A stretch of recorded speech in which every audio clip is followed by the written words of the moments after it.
The railway clerk had just driven the last tack through Miriam Wynn's printed likeness when Wesley Cade understood that the woman arriving to consider becoming his wife was wanted for theft. The notice hung crooked on the depot wall, its paper still damp from paste. $50 reward. Former bookkeeping clerk. Company funds missing. Private account book removed. Wesley read the words twice, then studied the engraved face beneath them. High cheekbones, clear eyes, dark hair drawn back from the temples. The same woman whose photograph rested between 4 months of letters tied with green thread inside his coat. A freight wagon rattled past the platform. Coal smoke settled low over Miles City. No one else seemed to understand what had been nailed to the wall, but that would not last. Express packet came in yesterday, the clerk said, wiping paste from his fingers. St. Joseph firm sent copies west ahead of her. Reckon they guessed she'd take the railroad. Wesley turned toward him. Ahead of whom? The clerk nodded at the notice. Miriam Wynn. They say she left Missouri with their money and their book. Wesley knew from her last letter that she had been delayed a day at Omaha after missing a connection. Edwin Sloan's paper had not missed its train. The afternoon passenger was already whistling east of town. Men drifted toward the platform. A ranch hand near the baggage cart stopped to read the reward notice. Then another man joined him. Wesley could feel the story beginning to spread before Miriam's boots ever touched Montana soil. He took the photograph from his coat. The woman in it was not smiling. She had written that she disliked portraits because photographers required stillness without truth. In her letters, she had asked practical questions about Red Lark Ranch. How many miles from town? Who kept the accounts? Did his hired men receive cash wages or store credit? What did he believe a wife owed a husband before he had earned her trust? Wesley had answered as honestly as he knew how. He had not expected to test those answers beside a reward notice. The train came in under a burst of steam, iron wheels grinding against the rails. Passengers appeared through the smoke. A drummer with 2 sample cases, a mother carrying a sleeping child, 2 soldiers. Then a woman in a dark traveling dress stepped down from the second passenger car, with a worn leather bag in one hand and a red wool shawl clasped at her throat. She paused on the lowest step to find her footing. The photograph had not prepared Wesley for the strain in her face or the straightness of her back beneath it. Beautiful, yes, but beauty was the least urgent thing about her. Her gaze crossed the platform and found him. Then it moved past his shoulder to the notice on the wall. She went still. The conductor set down her smaller parcel. Miles City, Mom. Miriam descended the last step without taking the conductor's hand. The ranch hand near the notice looked from the paper to her face. Well, I'll be damned, he said. Wesley moved before anyone else did. He crossed the platform and stopped between Miriam and the men by the wall. Not close enough to crowd her, close enough to interrupt their view. She looked at the dust on his coat, the weather in his face, and the hat he had removed without thinking. Mr. Cade? Her voice was lower than he had imagined from the letters. Yes, the word came out rough. Behind him, someone began reading the notice aloud. Wanted in connection with theft of company funds. Miriam's fingers tightened around the handle of her traveling bag. Wesley had pictured this meeting a dozen times during lonely evenings at Red Lark. He had pictured offering his hand, asking about the journey, showing her the wagon. None of those scenes survived the paper on the wall. He heard himself say, "That can't be her." Miriam's eyes sharpened. "It is." No plea, no attempt to hide her face. She stepped to one side so she could see the reward notice fully.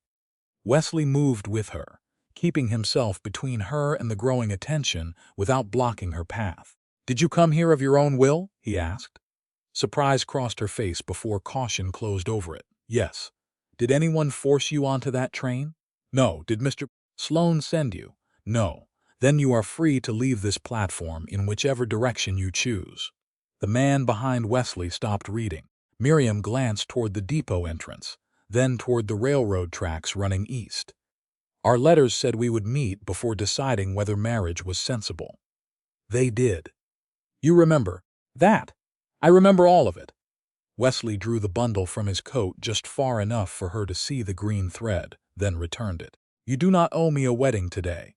Her breath left in a slow line. She had prepared herself for accusation. That much was plain. Freedom had caught her unready. "The notice says $50, she said. "I saw. A man could buy a great deal of certainty with $50. Not from me." The ranch hand muttered that the sheriff should be called. Wesley turned his head. The sheriff can read the notice when there is something more than paper to show him. She's standing right there. So is her side of the story. The man did not argue. Further, though, he did not leave. Miriam watched Wesley with the guarded attention of someone measuring not his words, but what he might demand afterward. "You believe me?" she asked. "I do not know you well enough to say that." The answer hurt her. He saw it and did not soften it into a lie. "But I do not know Edwin Sloan at all." Her grip eased by a fraction. Wesley pointed toward the main street. "There is a boarding house 2 streets over. Mrs. Bell keeps a respectable place. We can sit in the front parlor with the door open. You can tell me what happened. After that, you may take a room, return east, ask for the sheriff yourself, or come to Lark. The choice remains yours. And if I refuse to explain, then I will pay for your room tonight and your fare east tomorrow." "Why?" "Because you came here on my invitation." The public pressure around them had not vanished. 2 more men had reached the notice. A woman near the ticket window whispered Miriam's name to her companion. The humiliation was spreading by inches. Miriam lifted her chin. "I traveled 5 days to meet you. I lost another day at Omaha because the connection left before our train arrived, Mr. Sloan's handbills traveled faster than I did. The clerk said they came by express. Of course they did." Bitterness entered the words, controlled and clean. "He has always paid promptly when buying fear." Wesley reached for her larger parcel, then stopped before touching it. "May I?" She studied his hand. "Not the bag. The parcel, then." After a pause, she gave it to him. The traveling bag remained in her own grip. Wesley did not ask why. They crossed the platform while the notice watched from the wall. At the depot steps, Miriam stopped. "Mr. Cade," he turned. "There is one thing you should know before you decide whether to hear me." The cold October wind lifted the edge of her red shawl. Her face remained pale, but her voice did not tremble. "The money was never missing." Wesley waited. Miriam glanced once toward the men still reading the accusation. "The book was." "The book was," Miriam repeated, and the certainty in her voice followed them all the way from the depot to Mrs. Bell's boarding house. Wesley carried the smaller parcel. Miriam kept the dark traveling bag in her own hand. Neither mentioned the reward notice again while they crossed the 2 blocks. But Miles City had already begun to carry it for them. A man outside the feed store watched Miriam pass, then glanced toward the depot. 2 women near the hotel steps lowered their voices. By the time Wesley opened the boarding house door, the accusation had reached the street ahead of them. Mrs. Bell stood behind a narrow walnut desk, with a pencil tucked over one ear. She was a broad-shouldered widow in a gray dress, with the unhurried manner of someone who had spent years deciding which trouble belonged inside her house and which did not. Her gaze moved from Wesley to Miriam, then to the traveling bag. "Room?" she asked. "First, the parlor," Wesley said. "Door open." Mrs. Bell's eyes rested on Miriam's face for one measured breath. Recognition came. She did not reach for the bell pull or the door latch. 3 inches, she said. "No less." "That will do," Miriam replied. Mrs. Bell turned the register toward her. Miriam removed one glove, took the pencil, and wrote in a firm hand. "Miriam Wynn, St. Joseph, Missouri. No false name, no hesitation." Mrs. Bell read it, then set a brass key beside the ledger. "Room 6, should you need it. I have not decided whether I do. The key can wait." The front parlor smelled of coal heat and furniture polish. Wesley placed Miriam's parcel near the settee, then chose a straight-backed chair across from her. He did not take the chair nearest the door. He left that one open. Miriam noticed. She set the traveling bag against her boot and kept one hand on the handle. "You said the money was never missing," Wesley began. "Not when I last counted it." "When was that?" "The evening before Mr. Sloan accused me." "How much should have been there?" "In the company cash account, $3,214.80. In the locked cash box, $406.12. I balanced both." And the next morning he claimed $2,000 had disappeared from the account and cash box together. Wesley's brow tightened. You saw no withdrawal, no bank draft, no signed receipt, no cashier's notation, only his accusation. Did anyone else have access? Mr. Sloan, the cashier. 2 clerks. I handled entries, not disbursement authority. Wesley let that settle before asking the harder question. Did you take the book? Miriam did not look away. Yes. The answer did not surprise him as much as the absence of apology. From his office, from a locked desk. You had a key? An old key from before he changed the cabinet hardware. He had forgotten it still fit. When? September 19th. After the office closed. Wesley leaned back, not because he feared her, but because the truth had moved closer. Then the notice is not entirely false. That is why it works. Miriam's fingers tightened once around the bag handle. A complete lie invites questions. A truth joined to a lie is harder to separate. Why take the book instead of copying it? Because copies can be called inventions. Because several entries had already been changed once. Because the original page order mattered. What entries? Cattle settlements. Incoming drafts from livestock buyers. Amounts credited to ranchers after commission. You believe Sloan kept part of the money. I know some settlements do not match the drafts received. How long have you known? Suspected? Months. Known with certainty? 3 weeks. Wesley studied her face. And you still answered my letters during that time. Yes. Why? Because the letters began before I had proof. Why continue after? Because needing to leave. Joseph did not make every word I wrote false. That answer struck cleanly. Wesley had written to her about loneliness, ranch work, the way winter settled over Red Lark, and the fact that he had no desire to command a wife who had crossed half a country to live beside him. He had believed those things when he wrote them. Fear had not yet tested them. Miriam reached into her coat and drew out a folded letter. She did not hand it over. In July, I asked what you would do if the woman who came west was not the woman you expected. Wesley remembered the sentence before she quoted his reply. Expectations are poor evidence, he said. You wrote that. I did. Do you still believe it? I am trying to. Her eyes sharpened. Trying is not the same as doing. No, he accepted the correction, Mrs. Bell passed the parlor door carrying linens. The opening remained 3 inches. Miriam folded the letter and returned it to her coat. My father helped establish Sloan and Wynn 12 years ago, she said. Nathan Wynn was never the larger partner, but his name opened cattle accounts in places Edwin's did not. When father died 2 years ago, Edwin told me debts had consumed the share. Did you see those debts? Only summaries he prepared, and you stayed. I needed the wages. I also needed access to the books. The plainness of that admission carried no shame. Edwin kept the Wynn name because ranchers trusted it. He kept me because I knew the records, and because he believed I would never risk my father's reputation by accusing the firm. Was your father involved? Miriam's jaw tightened. I do not know.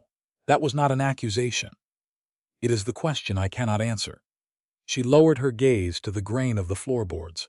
His health failed during the last year. Some corrections bear dates from that period. Edwin said father approved them.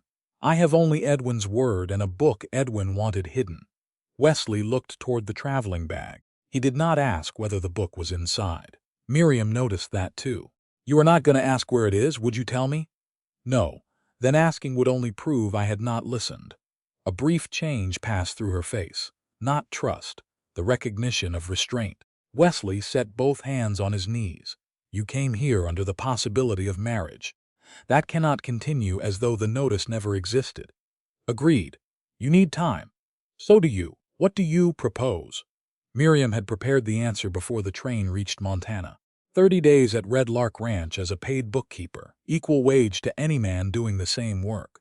Separate room with a lock I control. I may return to Miles City whenever I choose. At the end of 30 days, either of us may end the arrangement without debt, accusation, or claim. Wesley's first response was surprise. His second was respect. You would work on my accounts while carrying a theft accusation. I would work because the accusation does not erase my skill. And marriage not promised, not expected, not owed, agreed.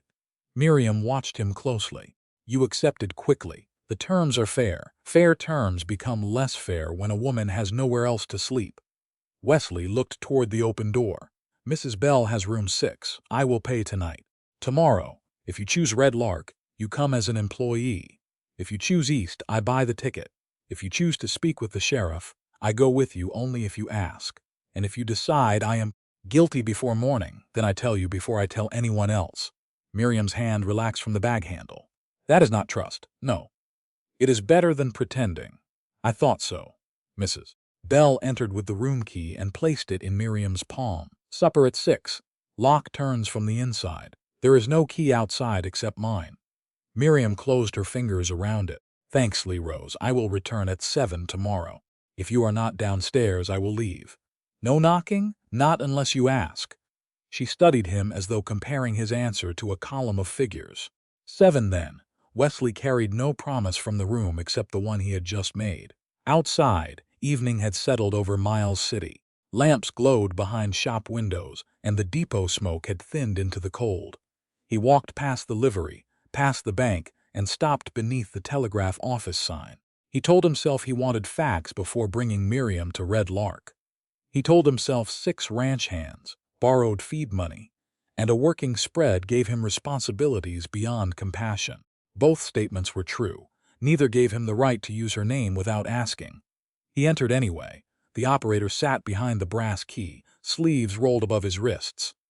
"Need a wire?" "To St. Joseph." Wesley wrote the banking contact named on the reward notice, then paused over the message blank. The first 2 words were Miriam Wynn. He added that she had arrived in Miles City and requested confirmation of the complaint, the alleged shortage, and the standing of Sloan and Wynn. At the bottom he gave Red Lark Ranch as the return location. The operator counted the words and named the fee. Wesley paid it. The key began to strike. Each click carried Miriam's name east through the dark, while upstairs at Mrs. Bell's boarding house she locked room 6, set the traveling bag beside the bed, and believed the secret of where she had chosen to stand still belonged to her. At 7 the next morning, Miriam came downstairs with the dark traveling bag in one hand and the room key in the other. Wesley was waiting beside the boarding house stove, hat under his arm, frost still silvering the shoulders of his coat. He had arrived early and remained in the entry, rather than asking Mrs. Bell to send for her. Miriam set the key on the desk. "I have chosen the 30 days. Mrs. Bell glanced from her to Wesley. "Then room 6 remains yours tonight if you change your mind before reaching the ranch." "Thank you." Wesley lifted Miriam's smaller parcel. He did not touch the traveling bag. Outside, the morning had sharpened overnight. Ice filmed the horse trough, and the wagon wheels stood in frozen ruts behind the boarding house. 2 bay geldings waited beneath pale breath. Miriam looked at the plain ranch wagon, then at Wesley. "Your letter," said Red Lark, "was 12 miles from town. 12 as a crow flies. How far by road?" 18. She placed one boot on the iron step. "Then we have discovered your first dishonest figure. I will correct it in my next letter." Miriam paused halfway onto the seat. "That assumes there will be another." "It does." He offered no hand until she glanced at it. When she did not take it, he lowered it without offense. She climbed up under her own strength and placed the traveling bag between her boots. Wesley secured the smaller parcel beneath the bench, released the brake, and guided the bays toward the eastern road. Miles City fell behind them in stages. Brick storefronts, railroad smoke, scattered houses, then open country broken by brown grass and cottonwood draws. The October sun rose clear but gave little warmth. Miriam kept the red shawl fastened at her throat and watched the road as if learning a ledger whose columns had been written in distance. "How many men work Red Lark?" she asked. 6 now. 2 more during shipping." "Who keeps the payroll?" "I do." "Who checks it?" "Until yesterday, no one." "And the cattle accounts?" "A clerk in town helped until July. He left for a dry goods position in Helena." "Why?" "Better wages, fewer frozen gates. Did he find errors?" "Not that he told me." Miriam turned toward the team. "People rarely announce what they failed to notice." "You think he missed something?" "I think I have not seen the records." Wesley accepted the distinction. A mile later, the road dipped through a shallow wash where recent wagon traffic had broken the frozen surface into hard ridges. He slowed the bays and kept both hands steady on the reins. The wagon rocked once, then settled. Miriam's traveling bag shifted against her boot. Wesley caught the side of the bench, not the bag. "You may move it beneath the seat if you prefer," he said. "I prefer it where it is. Then it stays." Near midday, he turned the wagon into a stand of cottonwoods beside a narrow creek. The horses drank while Miriam ate bread and cold beef from the basket Mrs. Bell had packed. Wesley kept several feet between them and the wagon, leaving the road visible in both directions. "If the sheriff comes to Red Lark," Miriam said, "what will you do?" Wesley folded the wrapping around his food. "Hear what papers he carries. And if he tells you the law requires him to take me, I will ask what law and whose order. You would resist him, not with a gun." "That was not my question." He met the challenge without hardening. "I will not surrender you because a printed notice calls you guilty. If a court issues an order after hearing evidence, that becomes another question." Miriam rubbed warmth into her gloved fingers. "You have thought about this. Since yesterday. Only since yesterday. Before that, I thought my problem was whether the woman from the letters would dislike the ranch. And now? Now I am wondering whether the ranch has been paying a thief." The answer pulled the edge of a smile from her before she stopped it. "Numbers rarely lie," she said. "People arrange them." Wesley glanced toward the traveling bag, then back to the creek. He did not ask whether one of those arranged sets of numbers rested 3 feet away. They reached Red Lark late in the afternoon. The ranch house stood low against the open range. Weathered boards fitted tight around a stone chimney. A barn, bunkhouse, blacksmith shed, corrals, and cattle lots formed a rough half-circle behind it. Nothing sagged from neglect, but nothing had been built to impress a visitor. The house had a narrow south porch and 2 windows facing the pasture. Miriam took in the fences, the haystack, the number of horses in the corral, and the patched roof over the cookhouse. Wesley saw her measuring. "You expected larger?" "I expected whatever your letters had not described." "Which was the condition of the accounts." A ranch hand came from the barn wiping his palms on his trousers. 2 others followed. Wesley climbed down. "This is Miss Miriam Wynn," he said. "She will keep the books for 30 days. One of the men glanced at her shawl, and then toward the house, where an intended bride might have been announced differently. Wesley's tone gave him no opening. "She answers questions about accounts," Wesley continued. "Ranch orders still come through me." Miriam stepped down without assistance. As she turned, the edge of her red shawl caught on a rough iron corner beside the wagon seat. The brass clasp snapped. The wool slid from one shoulder. Wesley caught the cloth before it reached the mud. But he did not pull it around her. He held it across his forearms. The clasp broke. Miriam took the shawl from him and examined the small brass pieces. "I can mend it. There are tools in the barn. For metal? Some. I will see what can be done." He lifted her smaller parcel. "The front bedroom is yours. Lock turns from the inside. There is no outside key. Where will you sleep?" "Bunkhouse." Miriam studied the house. "For 30 days, for as many as you remain, and if I decide tonight that I do not, the wagon stays harnessed until supper. After that, one of the saddle horses is sound enough for town." The nearest ranch hand stopped, pretending not to listen. Miriam met Wesley's gaze. "You expect me to believe you would let me leave with no argument." "No, I expect you to know you can." The front bedroom contained a narrow iron bed, a washstand, 1 chair, and clean linen. Her smaller parcel was set beside the bed. Wesley remained in the hall until she took the traveling bag from his reach. "The accounts are on the dining table," he said. "You can begin tomorrow. I will begin after I see where the bag is staying, then I will be outside." He left the door open until she closed it herself. Miriam turned the inside key. She waited until his footsteps passed through the rear of the house, then knelt beside the bed. From her coat, she removed the old brass key that opened the bag's inner lock. Beneath folded stockings and 2 plain dresses lay an underskirt wrapped around a small book. She lifted it free. Worn brown leather, red-stained page edges. The red-edged remittance book had survived St. Joseph, the train journey, the depot notice, and Wesley's questions. Miriam opened only far enough to confirm the marked ribbon remained between the same pages.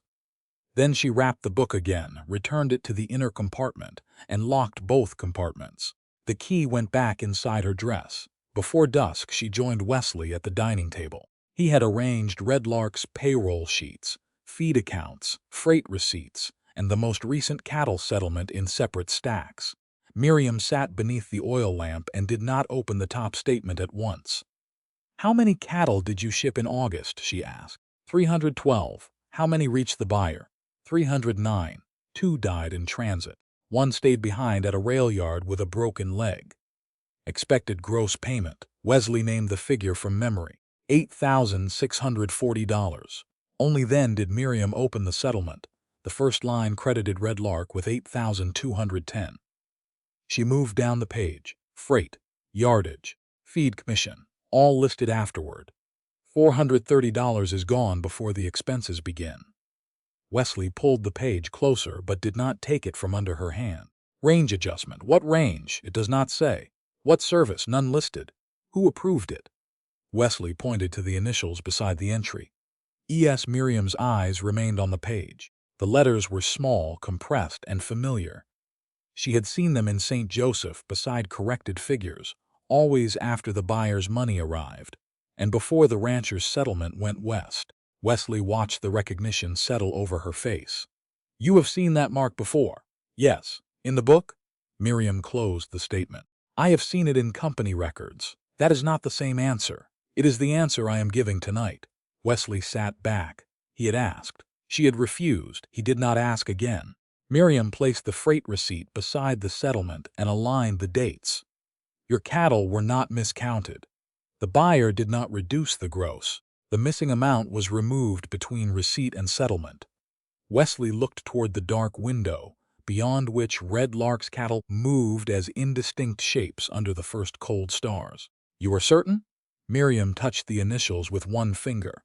"He did the same thing to you." By the next afternoon, Wesley had sent riders to 2 neighboring ranches with a simple request. Bring every cattle settlement bearing the names Sloan and Wynn. He did not tell the men what Miriam had found. He did not promise them stolen money. He only said the figures at Red Lark no longer agreed with the buyer's records, and Miss Wynn was checking why. Luther Vale arrived first in a dust-streaked coat with 5 folded statements tucked inside an oilcloth envelope. Silas Crowell came an hour later, carrying 1 settlement and the expression of a man who had already decided the answer was foolish. Miriam had taken over the dining table. Red Lark's ledgers rested in ordered stacks to her left. A slate, chalk, pencil, and ruler lay before her. The red-edged remittance book remained locked inside the traveling bag in the front bedroom. She had not opened the bag since confirming its contents the previous evening. Silas set his paper on the table and glanced toward Wesley. "This the Eastern bride you wrote for?" Wesley removed his gloves.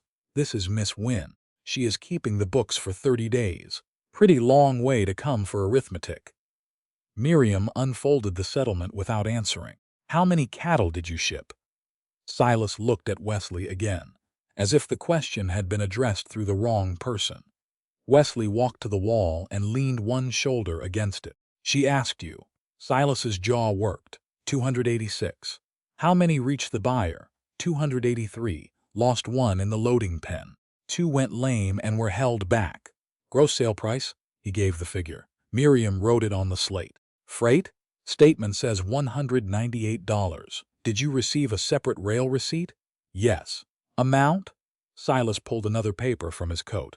Miriam checked it, then asked about yardage, feed, and commission. Each time she made him speak before reading the printed number. When she finished, the chalk had formed 2 columns: expected payment, reported payment. The difference sat beneath them. $310. "That cannot be right," Silas said. "It is the difference between the amount created by your sale terms and the amount Sloan and Wynn credited before expenses. Could be a range adjustment." Miriam turned the settlement toward him. "It is called that here. Then that is what it is. What range was adjusted?" Silas opened his mouth, then closed it. Miriam tapped the line below. "Freight is listed. Feed is listed. Yardage is listed. Commission is listed. No service or loss explains this amount. Maybe the buyer cut the price after inspection. Then the gross sale figure would be lower, or the statement would note rejected cattle. Maybe Crowell possibilities are not entries." The room went still around the sound of chalk touching slate. Silas turned to Wesley. "You believe this?" Miriam set the chalk down. The arithmetic does not need Mr. Cade's permission. Luther Vale gave a low grunt that might have been approval. Silas's face reddened, but he returned his attention to the table. Do it again. Miriam erased the slate and did. Same cattle count, same sale price, same verified freight, same result, $310. Silas took off his hat. I have 2 more settlements at home. Bring them. You think they will show the same thing? I think we should find out before deciding. Luther opened his oilcloth envelope. Mine go back 3 years. Miriam arranged the 5 statements by date. 4 had been prepared by Sloan and Wynn. The 5th came through an Omaha commission house and showed deductions in a different order. She began with the oldest Sloan statement. The unexplained adjustment was $65. The next was $140.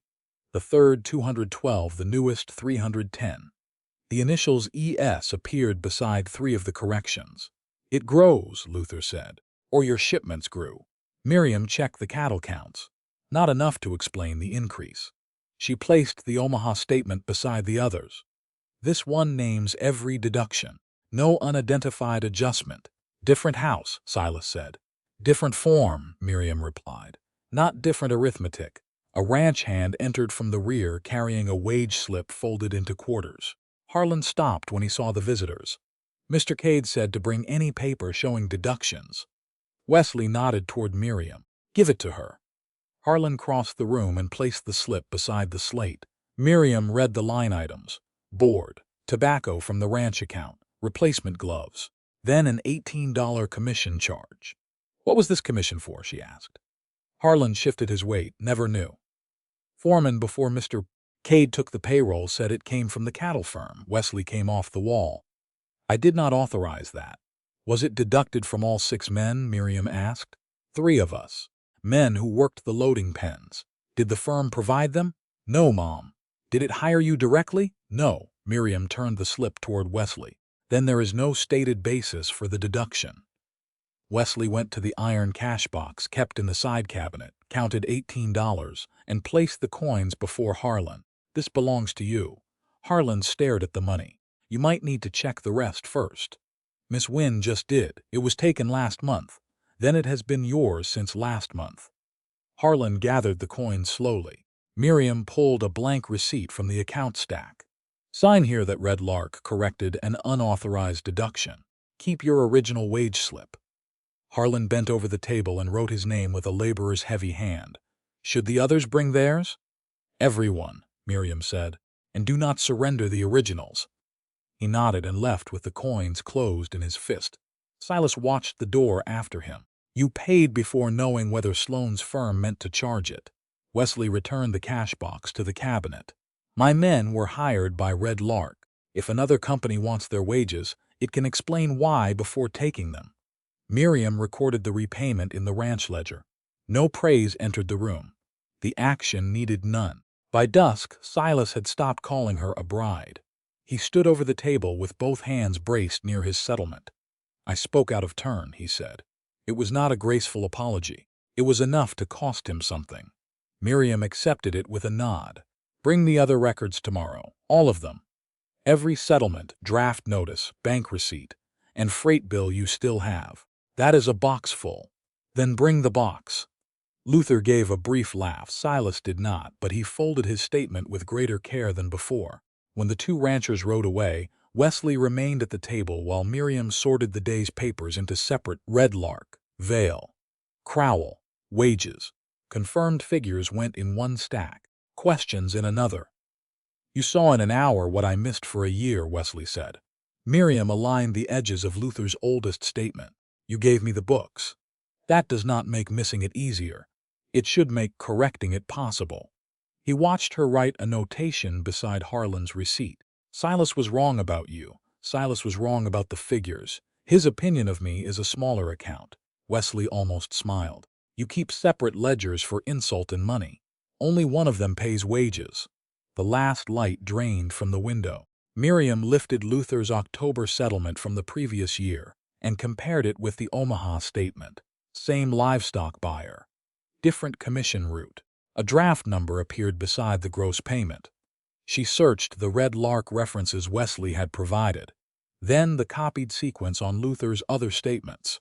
The number did not appear. She checked again. "What is it?" Wesley asked. Miriam placed the page under the oil lamp. "This draft number breaks the sequence." "Meaning?" "It appears on the settlement but not in any remittance reference we have. Could it be a copying error?" "Yes." Or she drew a line beneath the number. "A substituted draft. A separate bank route. A payment recorded under a different ranch. We do not know yet." Wesley pulled out the chair beside her, but waited until she shifted the papers to make room. "Can the Miles City Bank trace it? If the draft passed through them, and if it did not, then someone else can." Miriam weighted the page with the chalk to keep it flat. One missing number had become a door with several possible rooms behind it. Fraud had not yet been proved. But Red Lark was no longer an isolated mistake, and the pattern was learning how to speak. The missing draft number kept Miriam at the dining table, long after the last ranch hand had crossed the yard toward the bunkhouse.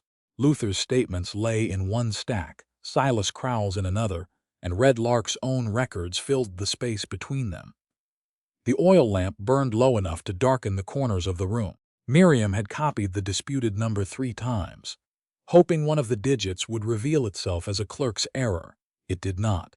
Wesley entered through the rear door, carrying a tin plate covered with a folded cloth. "Hodge says you missed supper." "I did not miss it. I postponed it." He does not recognize the distinction. Wesley set the plate at the empty end of the table rather than among her papers. "Neither do beans." Miriam kept her pencil over the column. "I will eat when I finish this sequence." "You said that an hour ago." "Then I have been consistent." Wesley removed his coat and hung it near the stove. He did not tell her to stop working. He brought the plate closer only after she moved 2 statements aside. Beneath the cloth were beans, bread, and a slice of cold beef. "Thank you," she said. "Hodge expects the credit. I will enter it under provisions. He will want cash." Miriam took one bite and returned to the figures. Wesley sat across from her with a freight receipt in his hand. "The draft could have gone through another bank." "Yes." "Or been copied wrong." "Yes." "Or never existed." She lowered the pencil. "That is also possible." "You do not sound pleased by the possibilities." "Possibilities are useful only until they become excuses." She arranged the receipt beside Luther's October statement. "If this number is false, someone created a reference to make the payment appear traceable. If it is real, the bank should show where the money went. Either answer matters." Wesley nodded toward the stack. "What do you need from me?" "Every freight receipt from last autumn. Any notice from the buyer. Bank slips, even those you believed settled. They are in the office box. Bring the whole box. Do not select what seems important. You think I might leave out the useful piece." "I think everyone does when asked to remember what matters." He rose without taking offense. As he crossed the room, the loose edge of Miriam's red shawl slipped from the chair behind her. Wesley caught it before the wool brushed the floor. The broken brass clasp, wrapped in a square of cloth, dropped onto the table beside her pencil. Miriam reached for the shawl. "I meant to mend that. The cloth, the clasp. The hinge is bent, I noticed." He turned the small brass pieces between his fingers. "The barn tools may do better than a sewing basket." Miriam studied him. "The metal only, the metal only. Do not cut the fabric, I will not." He waited until she placed the clasp in his palm. Then he carried it outside. The interruption should have annoyed her. Instead, she found herself listening to the faint sounds from the barn workshop beyond the yard. A hammer used lightly, a file drawn across metal, the brief scrape of a vise. No flourish. No promise that he could restore anything placed in his hands. He had asked, accepted the boundary, and gone to work. Miriam ate the rest of the beans before they cooled. Wesley returned with the account box under one arm and the clasp resting on his open hand.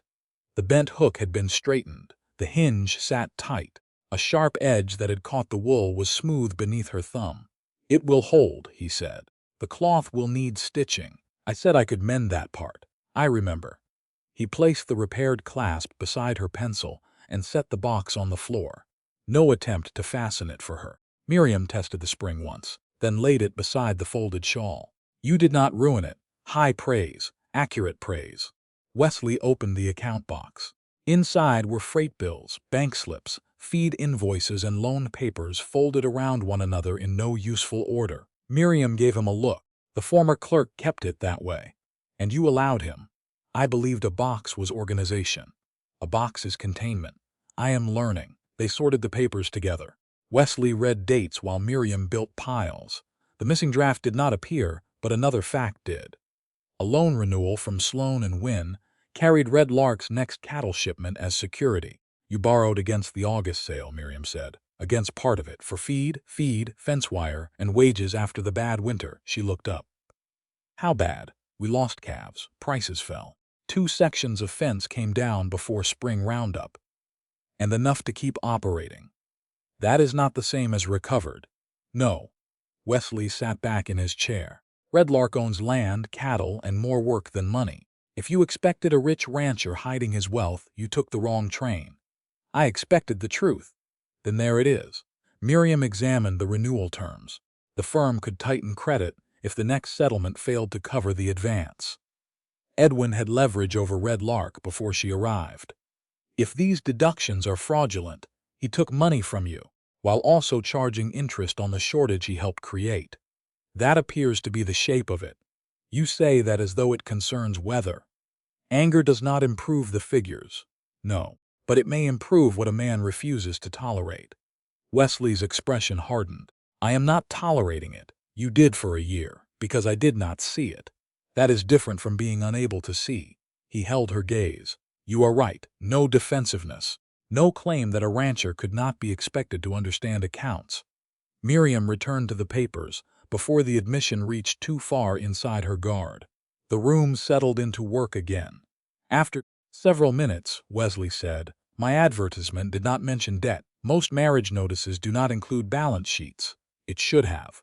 A wife is not a lender, no, nor a cure for an empty house. He folded one loan paper along its existing crease. I know. Miriam glanced toward him. Do you? The question had waited since the boarding house. Wesley took time before answering. I wrote the notice because I was tired of coming home to a place where I only slept. I thought another voice at the table might make it a home. A wife is not a lamp brought into a dark room. I have learned that much. In 4 days. Enough to know loneliness can make a man mistake wanting company for having a claim on it. Miriam's fingers rested on the edge of a bank slip. The answer was not polished. That made it harder to dismiss. What did you think I wanted? He asked. Work worth doing. A place where no one decided my usefulness before hearing me. I can offer the work, and the rest. I am trying not to decide that for you. Outside, wind moved along the south wall and touched the window sash. Miriam thought of Nathan at the St. Joseph office, bending over settlement books after illness had thinned his hands. My father used to say, numbers mattered only because people lived behind them, she said. He would point to a line of wages and name the family eating from it. A cattle payment meant winter feed. A late draft meant a rancher borrowed at bad terms. Did Sloan believe that? Edwin believed numbers mattered because they could be arranged to make one man powerful. And your father? Miriam turned the repaired clasp over once. Near the end, he tired easily. Edwin began bringing papers to his house. Corrections appeared after those visits. You think he used your father's illness? I think he may have. I do not know whether father signed anything he understood, signed nothing at all, or discovered the fraud too late. The book may tell you part of it. What tells the rest? Miriam drew the missing draft statement into the lamplight. The bank. Wesley followed the line of her pencil. Miles City. If this draft passed through the local account, the bank can confirm number, date, and amount. Red Lark's August draft as well. Luther's, Silas's. The reward notices may be posted there by now. They are already near the bank. Then we could send someone else. Miriam's reply came at once. No, it would reduce the risk. It would also teach every man involved that my name can be removed from the work when it becomes inconvenient. She squared the settlement with the table edge. I will ask under my own name. Wesley studied the resolved set of her shoulders. Tomorrow. We leave before daylight. The wagon will take most of the morning. We stay at Mrs. Bell's if the bank keeps us late. Separate rooms. Yes, the original book does not enter the bank. I did not ask for it. You may be asked whether you have seen it. I will answer that I have not. Miriam lifted the repaired brass clasp and placed it over the missing draft number to keep the page from curling. And if the manager speaks to you instead of me? Wesley's mouth tightened with recognition of the test. I tell him to ask you. The answer came without hesitation. Miriam gathered the statements they would carry and left every unrelated paper at Red Lark. The red-edged remittance book remained locked in her traveling bag in the front bedroom. The shawl lay folded beside the repaired clasp, waiting for her needle. Before daylight, Wesley repeated. Miriam pressed the clasp down over the disputed number. Then we go under my name. Before the eastern sky had begun to pale, Miriam stitched the repaired brass clasp back onto the red wool shawl. The needle passed through the thick fabric with resistance, each pull tightening metal to cloth. When she tested the hook, it held. She folded the shawl around her shoulders, locked the red-edged remittance book inside the inner compartment of her traveling bag, and carried the bag to the wagon herself. Wesley had already harnessed the bay geldings. Frost silvered the corral rails, and a lantern beneath the wagon seat threw a weak circle across the frozen ruts. He took the bundle of settlement statements from her free hand. He did not reach for the bag. Mrs. Bell may still have room 6, he said, if the bank keeps us late. And another room? For me. Miriam climbed onto the seat. Wesley waited until her skirt cleared the wheel, then released the brake. Red Lark disappeared behind them before sunrise. The road required most of the morning. Frozen ground gave way to hard ridges, where wagon wheels had broken the mud days earlier. Wesley slowed the team through the washes and let the geldings rest near a cottonwood draw. Miriam kept the traveling bag between her boots. Twice, Wesley handed her the coffee jug. Twice, he asked no question about what she carried. If the bank refuses to examine the drafts, he asked when they resumed, then I ask for the refusal in writing. If the manager recognizes you from the notice, he will, and if he sends for the sheriff, then I answer the sheriff. Wesley adjusted the reins. You have considered every bad outcome. Not everyone. Which did you miss? Miriam watched a hawk turn above the brown range. The ones another person chooses for me without warning. The words struck closer than she intended. Wesley's hands remained steady. At the bank, you speak first, even if the manager addresses you, especially then. Miles City appeared near midday beneath a pale October sun. Railroad smoke hung above the roofs, and wagons crowded the main street. Wesley left the team at the livery with instructions for water, feed, and rest. Miriam carried the traveling bag to Mrs. Bell's boarding house. Room 6 was available. She placed the bag beside the bed, locked the inner compartment again, then locked the room from the outside and kept the key beneath her glove. Only the settlement folder went with her to the bank. Reward notices marked the route. One had been nailed beside the feed store door. Another hung near the hotel entrance. A third was pasted to the telegraph pole beside the bank. Her own engraved face met her at each stop, telling strangers what to think before she spoke. 2 men outside the barber shop watched her pass. One murmured her name. Miriam did not lower her head. Wesley walked half a pace behind her, not shielding her from sight, not presenting her. The Miles City Bank occupied a brick building with barred lower windows and a polished brass plate beside the door. Inside, coal heat carried the smells of dust, ink, and wool coats. 3 customers stood at the counter. A reward notice had been pinned near the teller cage. The bank manager emerged from a side office after Wesley gave his name. He was narrow through the shoulders, with silver spectacles and black cloth guards over his cuffs. His eyes went first to Miriam, then to the notice. Mr. Cade, he said, perhaps we should discuss this privately. Miss Wynn has the questions. The manager's brows lifted. You understand the position her presence creates for this bank? Ask her. Wesley stepped away from the counter. The movement was small. Its meaning was not. The manager turned to Miriam. Very well. What are you requesting? Confirmation of draft numbers and incoming amounts connected to 3 cattle settlements. She opened the folder and placed Red Lark's August statement on the counter. The original remittance book remained locked in room 6. Mr. Cade shipped 312 cattle. 309 reached the buyer. The expected gross payment was $8,640. This settlement begins at $8,210 before freight, feed, yardage, and commission are deducted. Commission firms make adjustments. Then the adjustment should name a service, loss, or debt. Miriam placed the buyer memorandum beside the statement. This one does not. The manager addressed Wesley again. "These are your ranch records?" Wesley remained where he had stepped. "She asked you to confirm the draft." A customer near the door turned his head. The manager's mouth tightened. "Bank records are not opened merely because a customer believes himself underpaid." "Mr. Cade is the payee named on the settlement," Miriam said. "He has signed a request authorizing confirmation of his own draft." She slid Wesley's written authorization across the counter. "I am not asking to inspect unrelated accounts." The manager read the request, then called a clerk from the rear room. While they waited, Miriam felt the reward notice at her back like a second witness. She did not explain herself to the customers. She did not touch the printed accusation. The clerk returned carrying a ledger bound in dark cloth. The manager opened it behind the counter and ran one finger down the August entries. "The draft number exists." "Incoming amount?" Miriam asked. He adjusted his spectacles. $8,640. Wesley's jaw hardened. Miriam kept her voice even. "Amount forwarded to Red Lark?" The manager turned a page. $8,210. Difference? He did not need to calculate long. $430. A fact now, not suspicion. Miriam placed Luther Vale's settlement on the counter. "This draft." The manager checked it.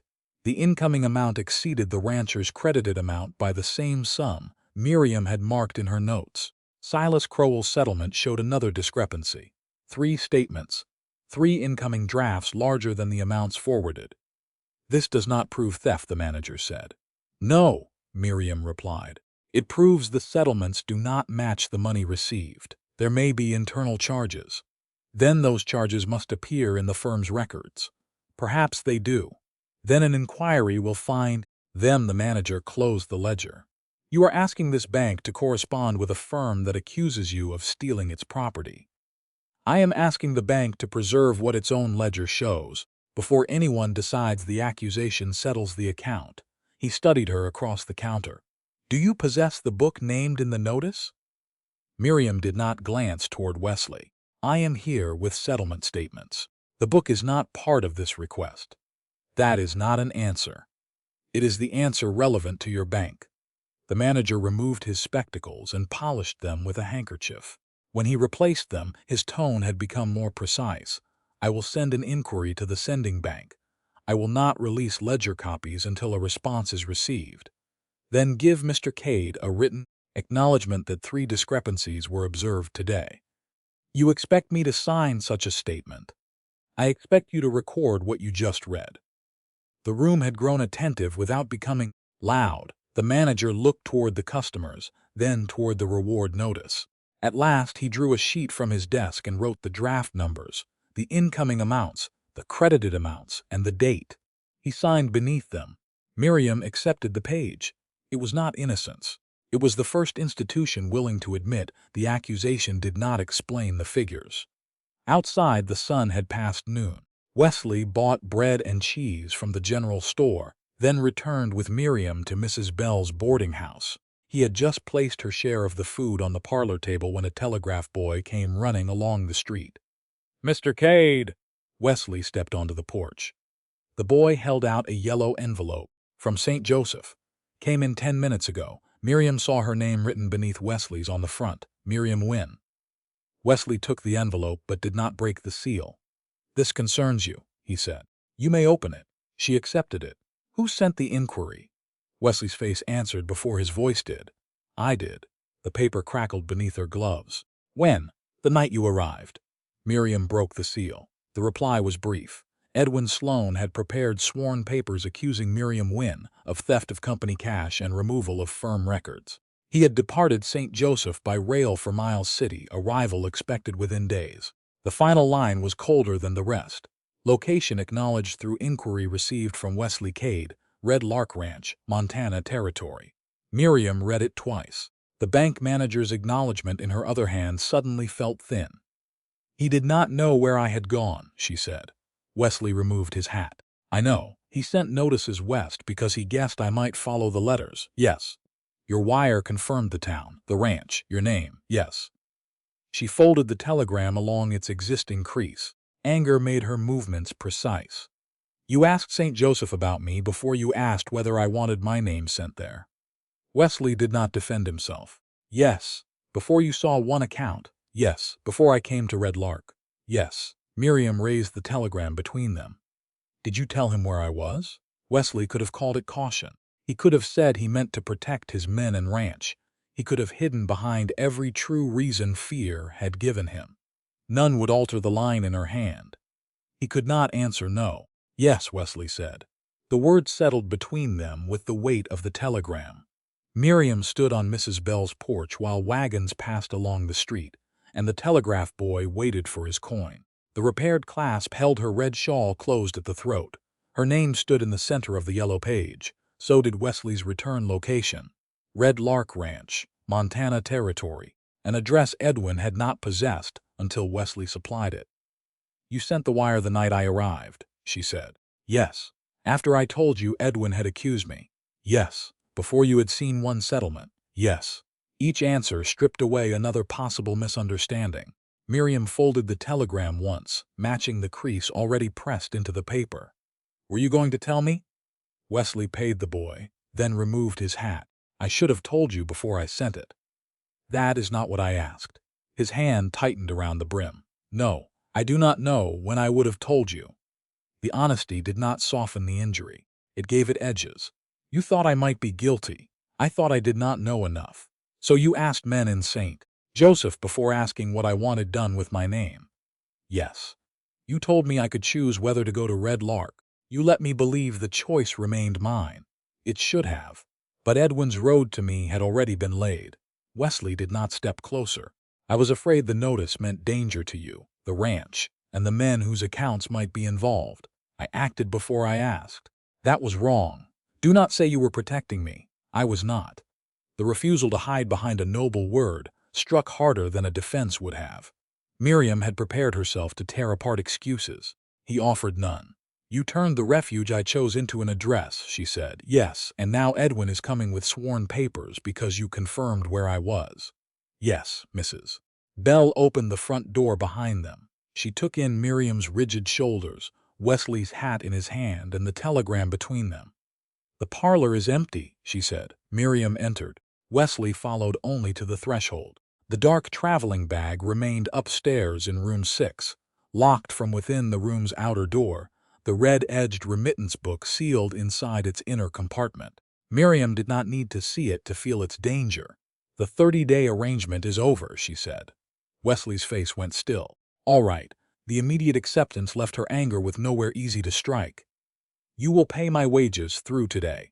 Yes, not the full 30 days. You are owed for the work completed. My remaining things are at Red Lark. I can send a wagon. I will decide what leaves that room. Then I will provide a driver when you choose. Not you, one of the hands. Miriam watched. Resentment. None appeared. The settlement statements belong to Red Lark, she said. The bank acknowledgement concerns your account. Your work found it. That does not make it mine. Then the bank can prepare a copy for you. The book remains mine to control. Wesley's gaze did not move toward the stairs. Yes, you will not tell the sheriff where it is. I do not know where it is. Keep it that way. I will. You will send no other telegram concerning me. His jaw tightened. Not without your knowledge. You had no right the first time. I know. Mrs. Bell remained near the desk, present without pretending not to hear. Miriam reached into her purse and placed coins on the counter. Room 6 through the end of the week. Wesley said, I will cover the lodging until your wages are settled. Miriam turned on him. No, he stopped. All right. She counted out the amount herself. Mrs. Bell accepted it and wrote the payment into the register beneath Miriam Wynn. No charity, no hidden debt. Wesley set a folded wage note on the desk. This covers your work through today. If the figure is wrong, send word through Mrs. Bell. Miriam opened it, counted the bills, and checked the written amount. Correct. It is right. You do not have to decide anything else today. I already have. Then I will hear it. I remain in Miles City until the bank answers and Edwin's complaint is examined. Not because you arranged it, because leaving now would make his story easier, Wesley nodded. Your decision. My words if anyone asks. Your words. He replaced his hat. I will inform the county sheriff that a man is arriving with reason to pressure you. Do not tell him I asked for protection. I will tell him you intend to remain in town and answer any lawful question. And the evidence. I know only that you have not given it to me. Good. He reached for the door, then paused. I can stay across the street tonight. No. The refusal came without hesitation. Not inside, not at the boarding house. Still no. His shoulders held the answer. All right. You cannot repair this by refusing the first boundary I give you. I heard it. Then go. Wesley left without touching her, the telegram or the staircase rail. Through the front window, Miriam watched him cross toward the sheriff's office. He did not look back. Mrs. Bell waited until he disappeared inside. Do you want the front door bolted early? At the usual hour. Supper in your room? Miriam glanced at the reward notice, visible through the window across the street. No, I will eat downstairs. Mrs. Bell gave a small nod. Good. Upstairs, Miriam unlocked room 6, entered and turned the key behind her. The traveling bag sat where she had left it. She knelt, opened the outer lock, then the inner compartment. The book remained wrapped in the plain underskirt. Brown leather, red-stained edges, still hers. She closed it away again and placed both keys beneath her bodice. Wesley had not stolen the proof. He had given away something less visible and nearly as dangerous. The fact of where she had chosen to stand. The next morning broke bright and cold. Word traveled through Miles City that a businessman from St. Joseph was expected on the eastbound train. Miriam dressed before breakfast and fastened the repaired clasp of her red shawl. She did not wait to be summoned. Mrs. Bell walked with her to the depot, carrying no weapon and asking no permission. The county sheriff stood near the freight room, with Wesley several yards away. Wesley saw Miriam approach but remained where he was. He had listened to no. The train arrived near noon under a roar of steam and iron. Passengers descended through coal smoke.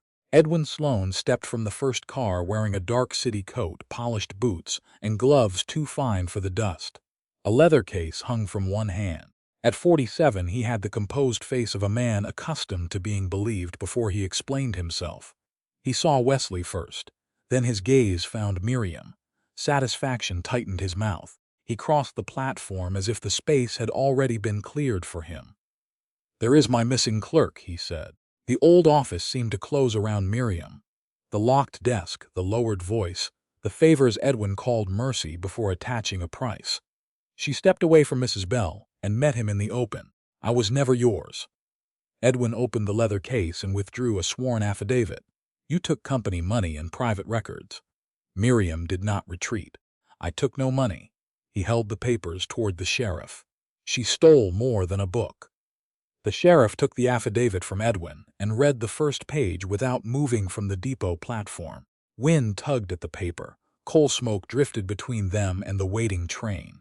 Miriam stood beside Mrs. Bell with the red shawl fastened at her throat. Wesley remained several yards away, near the freight room door. He did not come closer. Edwin watched the sheriff as though the outcome had already been purchased. This states Miss Wynn removed company cash on September 19th, the sheriff said. $2,000 from the office account and cash box combined. Correct. And a private remittance book. Also correct. Miriam said, the second statement is true. The first is not. Edwin turned toward her. You admit taking the book. I removed it to preserve original entries. From a locked desk. After you had already altered figures tied to ranch settlements. The sheriff raised one hand. Not here. He folded the affidavit once. We will discuss it at my office. Edwin's mouth thinned. The train leaves again within the hour. Then you will miss it. I have sworn papers from Missouri. This paper can accuse her. The sheriff tucked the affidavit beneath his arm. It cannot put her on your train. The words drew no cheer. They did something more useful. They stopped Edwin's forward motion. The sheriff led them 2 streets from the depot to a narrow office with a desk, 2 benches, a gun rack, and a pot-bellied stove. Miriam entered with Mrs. Bell. Wesley came last and took the place nearest the wall, not the chair beside her. Edwin laid out the affidavit, the printed notice, and 2 letters bearing the firm's seal. She was entrusted with company records, he said. Cash disappeared. The book disappeared. Then she fled west under a marriage arrangement with a stranger. I traveled under my own name, Miriam said. And I did not flee the day money vanished. I remained in St. Joseph after September 19th. The sheriff glanced at the affidavit. How long? Several days. Can anyone place you there? Boarding house staff. 2 clerks. The railway ticket was purchased later. Edwin replied before the sheriff could. A thief does not become honest because she waits before leaving. Miriam opened the leather folder she had carried from Mrs. Bell's. Nor does an accusation become proof because it is printed. She placed the bank manager's written acknowledgment on the desk. 3 cattle drafts received by the Miles City Bank exceeded the amounts credited to ranchers. The differences match unexplained adjustments on their settlements. The sheriff read the page. His finger stopped at the Red Lark amount, $430. Removed before listed expenses, Miriam said. The same pattern appears in Luther Vale's and Silas Crowell's records. Edwin gave a short laugh. A preliminary note from a provincial bank proves nothing. It proves the money received and the money forwarded were not the same. Commission houses make adjustments. Then name the service. Edwin's eyes sharpened. You were a clerk. You did not control every account. I controlled enough entries to know when an expense had no name. The sheriff set the bank acknowledgment beside the sworn complaint. Miss Wynn, do you have the book named here? Miriam kept her gaze on him. I am prepared to place relevant evidence under neutral custody when the court establishes terms. Edwin leaned forward. That is an admission. It is an answer. Where is it? Not yours to demand. The sheriff's attention moved between them. No one removes evidence from this county until a judge hears the dispute. That includes you, Mr. Sloan. Edwin's composure cooled. You intend to shield a fugitive. I intend to avoid sending a woman several states east because one businessman carries papers another set of records has called into question. He turned to Miriam. Will you remain in Custer County? Yes. Will you answer before the territorial judge? I request the hearing. Edwin's jaw tightened. He had expected resistance. He had not expected Miriam to choose the court before he could use it as a threat. The sheriff checked a calendar pinned near the desk. The district judge is already in Miles City for the autumn term. He leaves at week's end. Contested matters are being heard beginning Tuesday morning. October 16th, Mrs. Bell said. That is the date. The sheriff looked at Miriam. Until then, you remain in the county and do not remove the book or other evidence. Agreed, Mr. Sloan. You do not approach witnesses with threats or promises tied to their testimony. Edwin spread his hands. I have no need. Then the instruction should cost you nothing. The sheriff dismissed them without deciding guilt, which angered Edwin more than losing would have. Outside, the wind had sharpened. Wesley waited on the boardwalk while Mrs. Bell returned to the boarding house. Edwin remained near the sheriff's door, speaking with a hotel clerk he appeared to know from business. Miriam saw the shift in his method before he spoke another word. The law had refused him speed. He would use pressure instead. Wesley approached only after she met his gaze. What do you want me to do? Not what he thought best, not what he had already arranged. Miriam opened her folder. Luther Vale must bring every original settlement he showed us. I will ask him. Jonas Bell sold to the same buyer through an Omaha commission house. His records give us a clean comparison. I know where to find him. Harlan should bring the wage slip and the receipt showing Red Lark corrected the deduction. Ask, not order, she said. Ask, Wesley repeated. Silas Crowell has matching figures, but Edwin will press him through debt or access to buyers. I can speak to him before Sloan does. Do not promise safety you cannot guarantee. What should I promise? Nothing. Tell him the hearing date. Tell him what the bank confirmed. Let him decide. Wesley nodded once. Anything else? Find which ranchers still owe money through Sloan and Wynn. Edwin will use every future shipment as leverage. I will start with Luther. He turned to leave. Miriam stopped him. Wesley. He faced her. You do not speak for me at the hearing. No. You do not tell the judge I should be trusted because you intended to marry me. I will tell him what the records show and what I did. All of what you did? The telegram hung between them, though neither held it now. All of it. Miriam gave him no forgiveness. She gave him work. Then go. Edwin found her near dusk in Mrs. Bell's parlor. The door remained open 3 inches. Mrs. Bell sorted receipts at the desk in the hall, close enough to hear without pretending otherwise. Edwin entered without removing his gloves. You have made a public spectacle of your father's name, he said. Miriam continued copying the bank's confirmed figures. You sent my face across the railroad in exchange for $50. I offered a reward for stolen property. You accused me of cash theft before any bank account was examined. Return the book and I will withdraw the accusation. Miriam set down her pencil. Then the accusation is leverage. It is mercy. You always rename control when you offer it to a woman. His expression hardened. Cade will not carry this burden long. You do not know him. I know he sent the wire that led me here. The words reached the bruise but did not move her hand. And I know what he did after I learned. Edwin took the chair opposite without invitation. He owns a ranch under debt. Buyers can be scarce. Credit can tighten. Men who admire courage at noon often resent its price by winter. Red Lark was losing money before I arrived. His eyes narrowed. How much of Cade's business has he shown you? Enough to know you benefited from the shortage you helped create. You think arithmetic will protect you? No. Records protect whoever keeps them honestly. He leaned closer. Give me the book. I will write that the cash discrepancy was resolved. You may return east, remain here, even marry the rancher if he still wants you. Your father's name need not be dragged through court.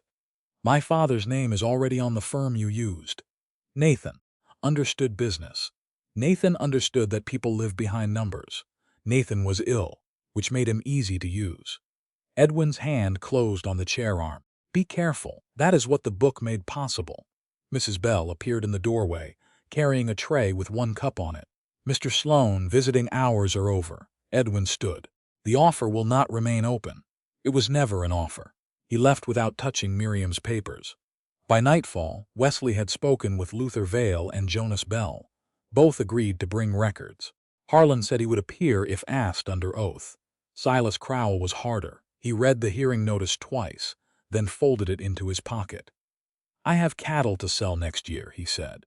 Sloane's firm knows buyers from Omaha to Chicago. Wesley did not tell him courage would protect his herd. The bank confirmed your difference. The bank does not buy cattle. No, and you cannot promise I will have a market after I testify. No. Silas studied him. Then why should I go? Because the figures are yours. That is not enough. It may have to be. Wesley left the choice with him. Edwin did not. Before midnight, he visited Silas's lender at the hotel and spoke of overdue notes, commission access, and buyers unwilling to handle troublesome accounts. The next morning, Miriam came downstairs to find Silas's room empty. His horse was gone. So were his statements. A folded note lay on the boarding house table. I cannot lose next year's market. The livery hand had seen Silas ride east before dawn. Luther knew the line camp he used 6 miles from town. Wesley read the note once, then asked Miriam, Do you want me to find him? Miriam folded the paper and placed it with the bank acknowledgement. Find him. Her eyes held his. Do not bring him back by force. Wesley left for the Crowell line camp with Miriam's instruction still plain in his ears. Find him. Do not bring him back by force. Miriam did not wait for either man to return before building another route to the truth. By 9, she and Mrs. Bell stood inside the Miles City Telegraph office with the bank acknowledgement, 3 draft numbers, and enough coins to pay for certified copies. The operator recognized Miriam from the reward notice outside. His eyes went to the red shawl, then to the papers in her hand. I cannot release private messages, he said. I am not asking for their contents. Miriam placed Red Lark's August draft number on the counter. I need the date, sender, recipient, and amount recorded in your daybook for this transmission. That still belongs to another man's business. It belongs to the record of money sent for Mr. Cade's cattle. She added Luther Vale's number, and the draft tied to Jonas Bell's buyer. The bank has already confirmed that the incoming amounts exceeded the settlements. Your daybook can show whether the same figures were transmitted through this office. The operator rubbed his thumb along the paper's edge. Mr. Sloan may object. He already has. Miriam set the bank manager's signed acknowledgement beside the numbers. The territorial judge will be in hearing tomorrow. If the court asks whether your daybook contains these entries, will the answer differ from the one you give me now? The operator glanced toward Mrs. Bell. She stood by the door with her bonnet strings tied and her hands folded over her purse. She did not rescue him from the question. No, he said. Then preserve the record before anyone asks you to forget it. That reached the honest part of him. He unlocked a cabinet and removed a bound daybook, its pages filled with dates, names, message charges, and summarized transactions. He found Jonas Bell's buyer first. The incoming amount matched the clean Omaha settlement. Then he found Red Lark's draft, $8,640, the same figure the buyer memorandum and bank ledger showed. Luther Vale's entry produced the same pattern. The buyer sent more than Sloan and Wynn credited to the rancher. Will you make a signed copy? Miriam asked. Dates, draft numbers, senders, recipients, and amounts. No private wording. There is a fee. I expected one. She paid from her own purse. The operator copied each line, checked it twice against the daybook, then signed and dated the sheet. Mrs. Bell witnessed his signature. Miriam folded the certified copy into her leather folder. The proof network had grown stronger. That made the original book more dangerous where it was. A locked boarding house room could delay theft. It could not establish custody. Edwin could claim she altered the entries after arriving in Montana.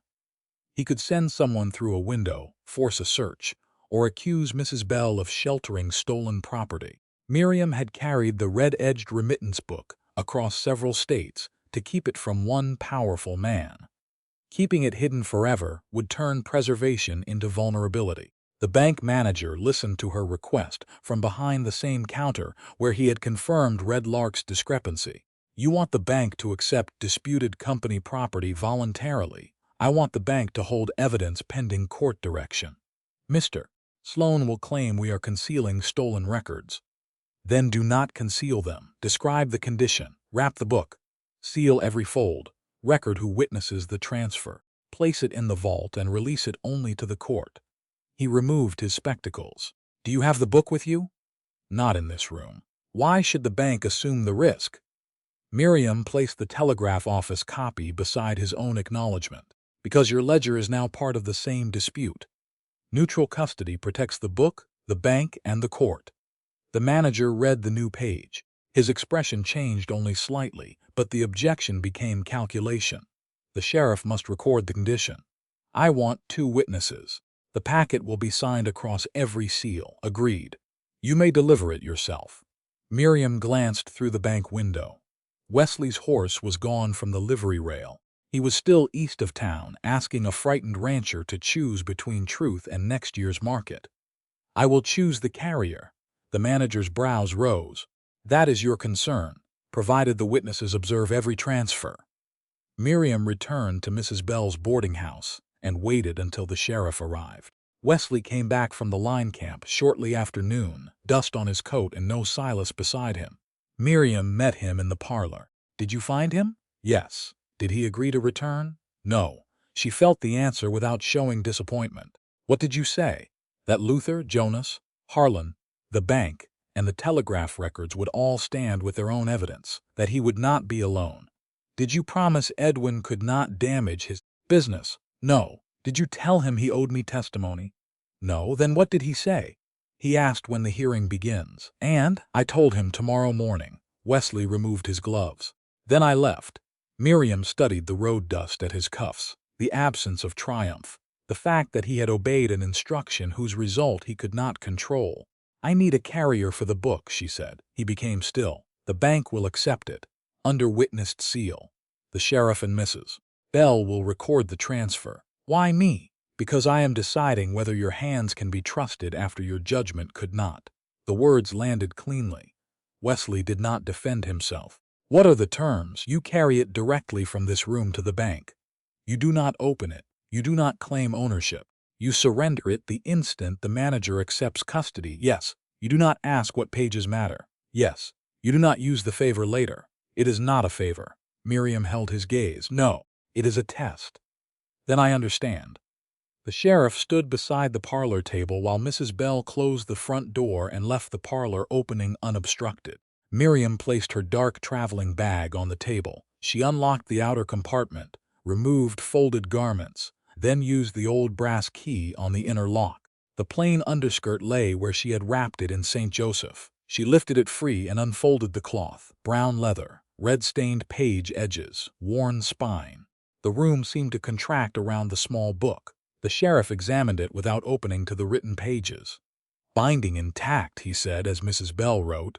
No loose leaves. Wear at the spine. Red coloring along the edges. Mrs. Bell signed the description. Miriam added the date and time. Wesley stood across from her, hands at his sides. He did not reach until she spoke. Will you carry it? Under the terms I named, yes. Will you give it up without reading it? Yes. Will you claim no right because I once came west to consider marrying you? No right. Miriam placed the book in his hands. Their fingers touched only because she chose not to avoid it. The contact lasted less than a breath. Wesley carried the book uncovered through the street. Miriam, the sheriff, and Mrs. Bell followed. At the bank, the manager checked it against the written description, wrapped it in brown bank paper, sealed each fold with wax, and signed across the seams. The sheriff and Mrs. Bell added their initials. The manager wrote a joint receipt naming Miriam Wynn as depositor, Wesley Cade as witness carrier, and the Miles City Bank as custodian pending court direction. Miriam signed first, Wesley signed second. The manager placed the sealed packet in the vault. Miriam kept the receipt. Wesley kept nothing. Edwin waited beneath the bank awning when they stepped outside. His gaze went to Miriam's empty hands. So you have hidden it behind another man's door, he said. I placed it where neither you nor I can alter it. Edwin turned to Wesley. Red Lark still carries an overdue obligation through my firm. Wesley's face hardened. I know what I owe. I can extend the note, reduce the charge. Perhaps remove it if you step away from this matter. Miriam watched Wesley absorb the cost behind the offer. Feed, wages, winter fences. Edwin had found the pressure point. Wesley did not answer with anger. No. Think before you sacrifice a ranch for a woman who may leave when this is finished. Wesley glanced at Miriam only once. Whether she stays is not part of the debt. Edwin's confidence slipped by a fraction. Then what do you expect from her? Nothing. Wesley walked past him. He did not ask Miriam to follow. She did anyway, not beside him, but close enough to see that he had refused without turning the refusal into a claim. The court clerk arrived at Mrs. Bell's before supper. Hearing begins at 9 tomorrow, he said. The judge leaves town at week's end. Has the reply come from the Missouri Bank? Miriam asked. Not yet. After he left, Miriam placed the telegraph office copy, Silas's note, and the joint bank receipt in separate envelopes. The original proof was safe in the vault. The hearing had a date. Silas had a choice. One unanswered wire still stood between accusation and a complete chain of truth. The bank manager carried the sealed red-edged remittance book into the courtroom with both hands, as if its small weight had become greater inside the vault. Brown paper covered the leather. Wax closed every fold. His signature, the sheriff's initials, and Mrs. Bell's mark crossed the seams. Miriam followed with the joint receipt inside her leather folder. She did not touch the packet. That mattered now. The Territorial District Court had opened for its autumn term shortly before 9 on October 16th. Tall windows admitted a cold, thin light. Ranchers occupied the benches nearest the aisle. Merchants and townspeople stood along the back wall, some drawn by business, others by the reward notices still hanging near the depot and bank. Edwin Sloan sat at one table in his dark city coat, sworn complaint arranged before him. Wesley remained on the bench behind Miriam. He had asked where she wanted him. She had pointed there. The judge entered with the clerk, and the room settled. Edwin spoke first. His account was simple enough to fit inside a reward notice. Miriam Wynn had worked as a clerk for Sloan and Wynn Cattle Commission. Company money disappeared. A private remittance book disappeared. She left St. Joseph and traveled west under the promise of marriage to a rancher she had never met. She fled with both the record and the means to alter it, Edwin concluded. Everything produced since rests upon figures she controlled. The judge turned to Miriam. Do you wish to answer through counsel? I wish to answer for myself. She rose and placed Red Lark's August settlement on the clerk's table. Mr. Sloane's story leaves out the money that went missing before I did. A murmur stirred near the rear wall. The judge lifted one hand and it ended. Miriam continued. Red Lark shipped 312 cattle in August. 309 reached the buyer. The buyer's memorandum shows a gross payment of $8,640. Sloane and Wynn credited the ranch with $8,210 before freight, feed, yardage, and commission were deducted. She placed those receipts beside the statement. $430 was removed under the words range adjustment. No service, loss, or debt is named. Edwin rose. Commission firms make internal adjustments every day. Then this one should have a purpose. You were not a partner. No. I was the clerk who entered the figures. The judge examined the pages. One unexplained amount does not prove a scheme. No, sir. Miriam placed Luther Vale's statement beside Red Lark's. The same pattern appears in Mr. Vale's account, with the difference matching the incoming draft confirmed by the bank. Jonas Bell sold cattle to the same buyer through an Omaha commission house. His statement lists every deduction and begins with the full incoming amount. Luther and Jonas testified in turn. Miriam did not repeat the entire arithmetic. Luther identified his original settlement and the amount he received. Jonas identified the clean comparison. Different commission house. Same buyer. Full gross payment recorded before deductions. The bank manager then took the oath. He confirmed that Red Lark's incoming draft was $8,640 and that the amount forwarded was $430 lower. Luther's account showed the same kind of difference. Does that prove Mr. Sloane stole the money? The judge asked. No, sir, the manager replied. It proves the incoming drafts and outgoing credits do not agree. Edwin seized the answer, and those differences may have been legitimate charges. Then the charges should exist in a ledger, Miriam said. The court will decide when you may answer, Edwin snapped. The judge's gaze moved to him. She has answered more directly than you. The telegraph operator identified the signed copy from his office daybook. Dates, senders, draft numbers, and amounts matched the bank ledger. No private message text had been copied. The records had been created before Miriam reached Montana. Then the clerk examined the joint bank receipt and compared its seals with the packet. The bank manager described the transfer. Miriam as depositor, Wesley as witness carrier, sheriff and Mrs. Bell as observers, bank as custodian. Only after each signature had been confirmed did the judge order the seal broken. The paper came away from the red-edged remittance book, worn brown leather, red-stained page edges, an ordinary commercial object carrying an extraordinary amount of danger. Edwin's attention fixed on it. That book was in her possession for weeks, he said. She could have written anything inside. Miriam opened to the marked August entries. The proof does not depend upon this book alone. The draft number appears in Red Lark's statement, the bank ledger, the telegraph daybook, and the buyer's memorandum. I could alter one page. I could not travel backward and alter 4 records held by 4 different people. You copied the initials, Edwin said. Then show the court the legitimate expense attached to them. The full firm records are in Missouri. You brought a complaint across several states without bringing the record that would explain the accusation. His mouth hardened. I brought what was required. You did not bring a cashier's sworn statement. Miriam lifted the complaint. You did not bring a dated withdrawal. You did not bring a signed receipt. You did not bring a verified cash shortage record. The judge turned to Edwin. Do you possess any of those? The cashier was not available before I left. A bank entry showing $2,000. Removed. The shortage appeared in an internal cash account, which is not before this court. Edwin spread one hand toward Miriam. Her departure is evidence. Her departure is a fact, the judge said. The meaning remains disputed. Wesley was called next. Before he left the bench, he stopped beside Miriam's table, but did not touch it. Do you want the whole truth about the wire? he asked low enough that only she and the clerk nearest them could hear. Miriam met his gaze. All of it. Wesley removed his hat, took the oath, and faced the court. Edwin questioned him first. You expected Miss Wynn to become your wife? I expected us to decide after we met. You traveled to the depot believing her respectable. Yes. Then you saw the reward notice. Yes. Did you trust her after reading it?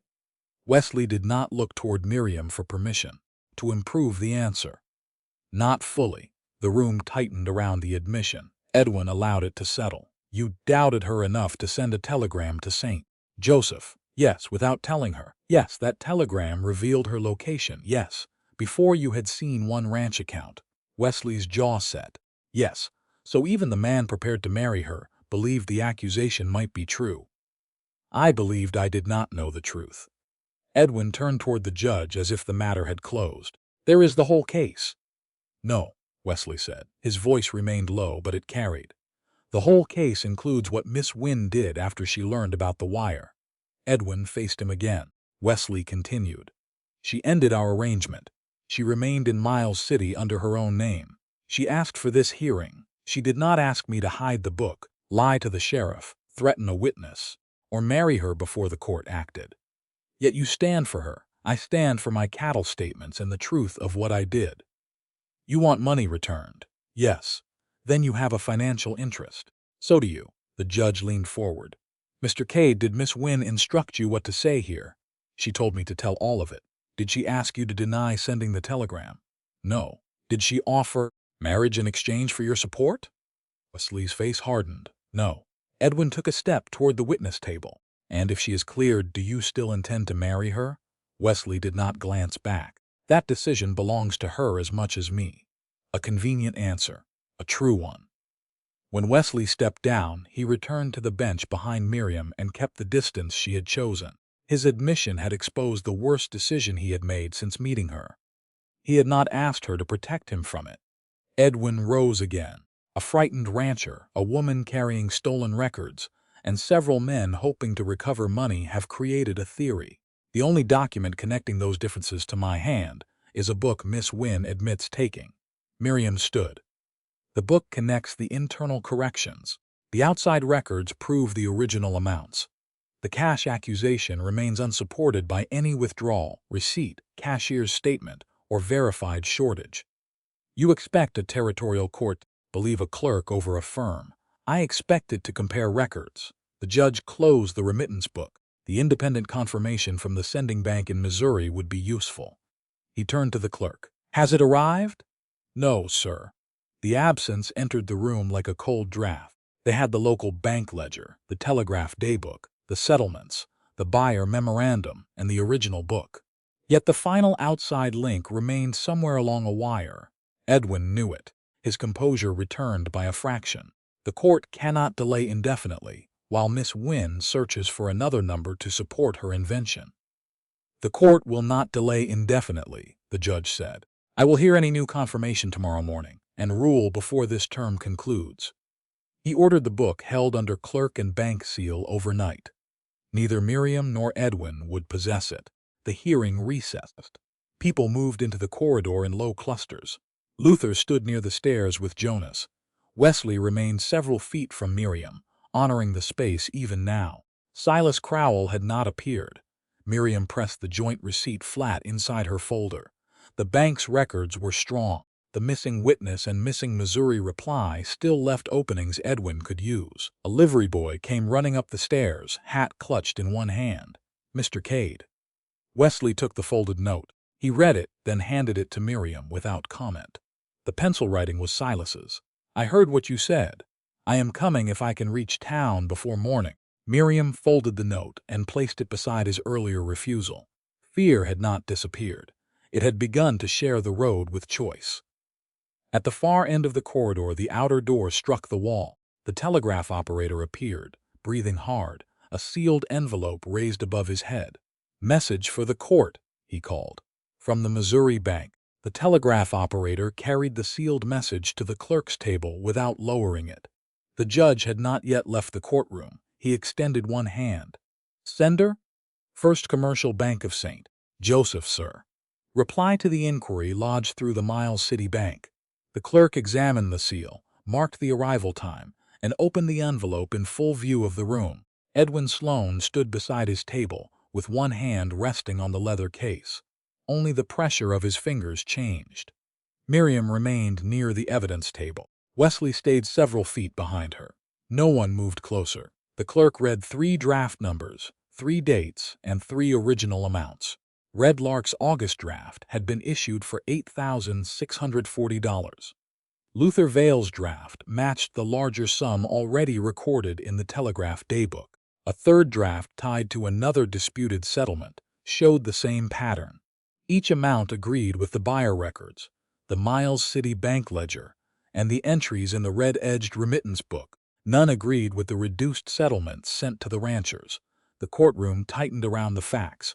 No shout, no applause, just a collective understanding that the final outside link had arrived from a bank Miriam could not have altered from Montana territory.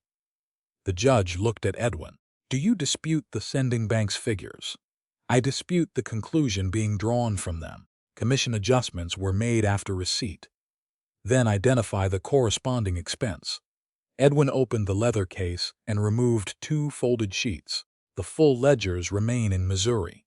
You have brought sworn accusations across several states, the judge said. Did you bring any record naming the charges that reduced these payments? Not every operating book could be transported. Miriam opened the red-edged remittance book to the marked entries. The original amounts appear here. The reduced amounts appear beneath them. The difference is moved into adjustments bearing the initials E.S. Edwin turned toward her. Initials can be copied. Then a legitimate expense should still exist. You were not authorized to interpret partnership entries. I am not interpreting the subtraction. The judge held out his hand for the book. The clerk carried it forward. Mr. Sloan, the judge said, name one service, debt, loss, or fee corresponding to Red Lark's $430. Internal Commission reconciliation. Where is it recorded? Edwin's face cooled. In firm records not present. Who approved it? A clerk may have processed the correction. Which clerk? Edwin hesitated once. Samuel Price. Miriam's fingers went still against her folder. Samuel Price had been thin, nervous, and eager to please. He had died the previous winter. Edwin offered the dead man to the court with the ease of someone placing a weight on an empty chair. Mr. Price handled settlement corrections. Edwin continued. If irregularities occurred, he may have concealed them from the partners. Miriam turned several pages in the book. Samuel Price was hired in March of last year. Edwin's gaze sharpened. Yes, these corrected entries begin the previous November. Then another clerk made them. The initials remain E.S. copied. The point is not handwriting, Miriam said. The point is time. Price could not have made corrections entered 4 months before he worked for the firm. The judge studied the dates. Do you have payroll or employment records placing Price there earlier? Edwin did not answer at once. Not with me. Then your explanation does not fit the record before this court. The rear door opened. Silas Crowell stood on the threshold, hat crushed between both hands, road dust pale across his coat. He had ridden hard enough that dried foam marked one boot where his horse had brushed him. Edwin turned. The warning in his face was bare now. Silas saw it. He entered anyway.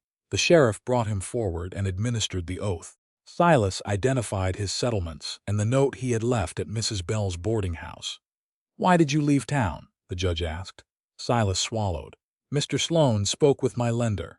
Said buyers tied to his firm would not take my cattle next year if I testified against him. Did Mr. Sloan say that to you directly? Not at first. My lender did. Then Mr. Sloan told me a man should think about his family before making enemies in the commission business. Edwin rose. That is an interpretation. Silas faced him. You said my cattle could rot on the range before one of your buyers touched them. The judge turned to the sheriff. Is the lender present? Yes, sir. The lender came forward from the rear bench. Under oath, he confirmed Edwin had discussed Silas's debt, future buyers, and the consequences of supporting Miriam's claim. Why did you return? The judge asked Silas. Silas glanced toward Luther, Jonas, Harlan, and the other ranchers seated together. Mr. Cade found me at the line camp. He did not promise I would keep every buyer. He did not tell me I owed Miss Wynn courage. He said I would not stand alone. Wesley lowered his gaze, not accepting praise meant for Silas's choice. And was that enough? The judge asked. Silas looked at Miriam. Enough to make the fear mine instead of Mr. Sloane's. Harlan followed with the wage slip showing the false commission deduction. He identified the original paper and the receipt Miriam had prepared when Red Lark repaid the $18. The amount was small beside the cattle drafts. Its meaning was not.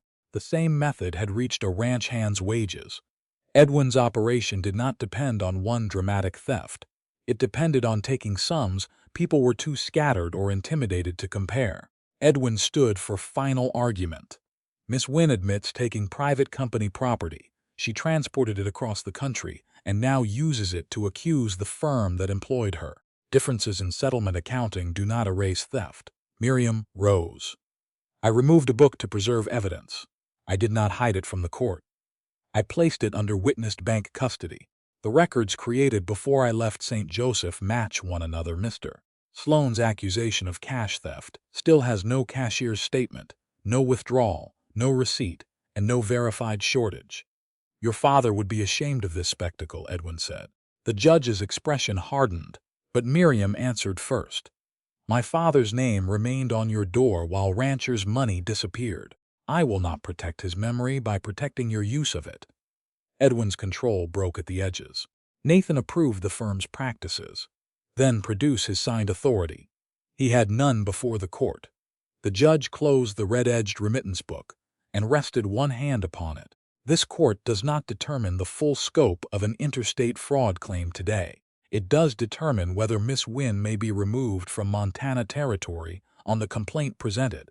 He denied Edwin's request. The accusation, he ruled, was contradicted by independent bank and telegraph records and unsupported by direct evidence of a cash shortage. The original book would remain under protected court custody. Certified testimony, copies of the draft confirmations, and authenticated extracts would be transmitted to the appropriate authorities in Missouri. Miriam would remain available as witness and complainant, not as a fugitive subject to immediate removal. Edwin objected. You are depriving my firm of property. I am preserving disputed evidence, the judge replied. A lawful request from Missouri may determine its next destination. The court adjourned the main matter. The consequences did not end there, but they separated into their proper channels. Outside the courtroom, the Miles City bank manager informed Edwin that the bank would suspend disputed disbursements connected to Sloane and Wynn until ownership and account authority were reviewed. The decision was the bank's, not a sweeping judicial seizure. Luther Vale withdrew future business. Jonas Bell did the same. 2 other cattlemen requested their statements before committing another shipment. Business left Edwin through ledgers and contracts, not applause. Silas and his lender then gave the sheriff separate sworn statements concerning intimidation. Later that afternoon, in a brief appearance before the judge, Edwin was required to post bond and remain available while that complaint was examined. He was not convicted. He was contained. When the clerk completed the record, Miriam stood at the table and read the entry beside her name.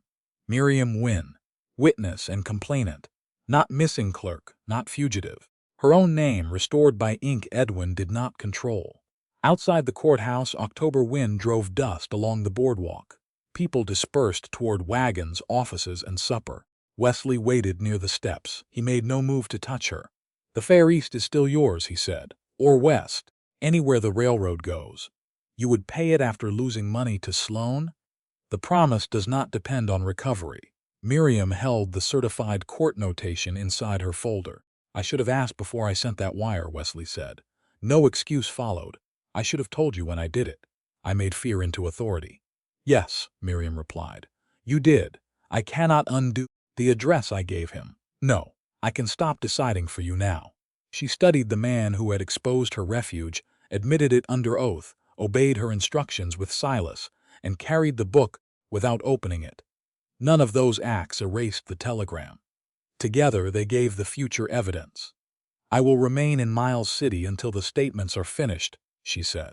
After that, I decide where I go. All right, do not assume the answer. I will not. Miriam held out her hand. Only then did Wesley take it. His grip was warm, firm, and brief enough to remain hers to end. She withdrew first and looked past him toward the road running 18 miles to Red Lark Ranch. And if I choose Red Lark? Wesley did not smile too soon. Then I will be there. Miriam stayed in Miles City after the hearing, and Wesley returned to Red Lark without asking what she would choose. On October 18th, she spent the morning at the courthouse checking certified statements against the clerk's copies. By noon, 3 ranchers had gathered in the bank's side office with accounts of their own.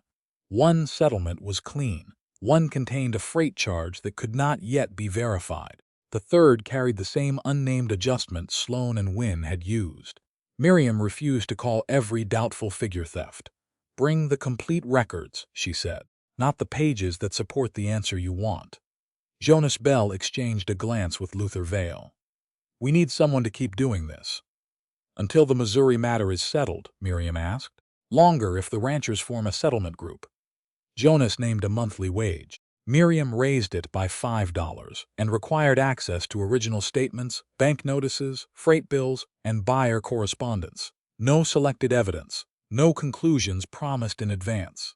Luther agreed first. Jonas followed. By the end of the meeting, Miriam had paid work, enough income to keep room 6, and no practical reason to marry for shelter. She carried the written offer back to Mrs. Bell's boarding house and placed it beside Wesley's folded railway fare. Her dark traveling bag remained near the bed. The red-edged remittance book no longer weighed inside it, but Wesley's letters still did, tied with the plain ribbon she had carried from St. Joseph. On October 20th, Miriam hired a Calm Bay mare from the livery and rode toward Red Lark with a small saddlebag containing bread, gloves, and the rancher's work offer. Her traveling bag stayed locked in room 6. Frost lay along the shaded road. The mare held an even pace, and the ranch came into view after nearly 3 hours. Wesley stood near the corral, with a young gelding on a lead rope. He stopped when he recognized Miriam, but did not come through the gate until she dismounted. "The mare belongs to the livery," she said. "I will see she is watered before you ride back." "I have not said I am riding back today." "No." He took the reins only after she extended them. "Your room and bag are still in town." "Yes, they should stay there until you decide." No surprise, no injured pride. Miriam followed him into the house. The dining table held Red Lark's ledgers in neat stacks. The front bedroom door stood open, but nothing new had been placed inside. The few clothes she had left at the ranch remained folded where she had put them before ending the arrangement. No one had prepared the room for a wife. Wesley poured coffee and waited until she chose a chair. "The cattleman offered me paid work," she said. "Luther told me. Enough to remain in Miles City." "Good. You sound relieved." "I am. Why? Because no answer you give me now can be blamed on need." Miriam set the written offer on the table. "The 30-day arrangement ended." "Yes. It does not return because the hearing is over." "No. And marriage cannot be offered as repayment for what I did for Red Lark." "It is not." She studied him. "Then tell me what you are offering." Wesley stood across from her with both hands resting against the chair back. "A marriage in which your work remains yours. Your wages remain yours. Red Lark's books are open to you. Any debt, cattle contract, or sale that changes both our lives is decided by both of us. My letters, yours unless you hand them to me. Telegrams." His face tightened. "None concerning your name goes out without your knowledge. A room of my own? The front room remains yours, even when you are angry, especially then. A horse? Available if you need town, work, or distance. And if I tell you no, you do not pay for it later."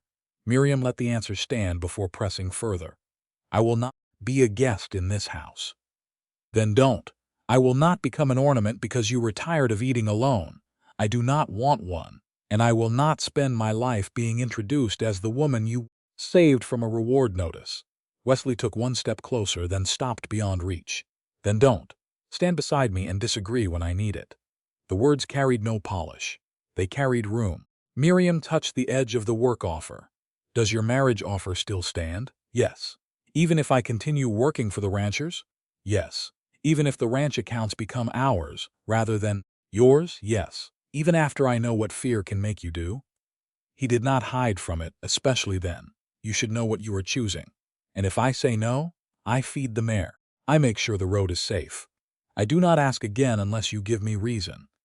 Miriam rose, but she did not cross the distance between them. I have not answered. I know. She returned to Miles City before dark. Wesley did not ride behind her. On October 21st, he arrived at Mrs. Bell's with a draft telegram from the Missouri court clerk. He handed the message blank to Miriam before entering the parlor. This concerns the evidence sent east, he said. I have not sent it. She read his proposed wording. The facts were accurate, but one line described the remittance book as belonging to Sloan and Wynn. Miriam crossed out belonging to and wrote used by. Ownership is disputed, she said, then used by. He copied her correction onto a fresh blank. Anything else? No. Wesley folded the message and gave it to her to inspect again. Only after she nodded did he carry it to the telegraph office. The next afternoon, he brought a cattle contract to the boarding house. The buyer's price was fair. The commission deduction was not. This charge has no rate attached, Miriam said. I noticed it. After the last settlement.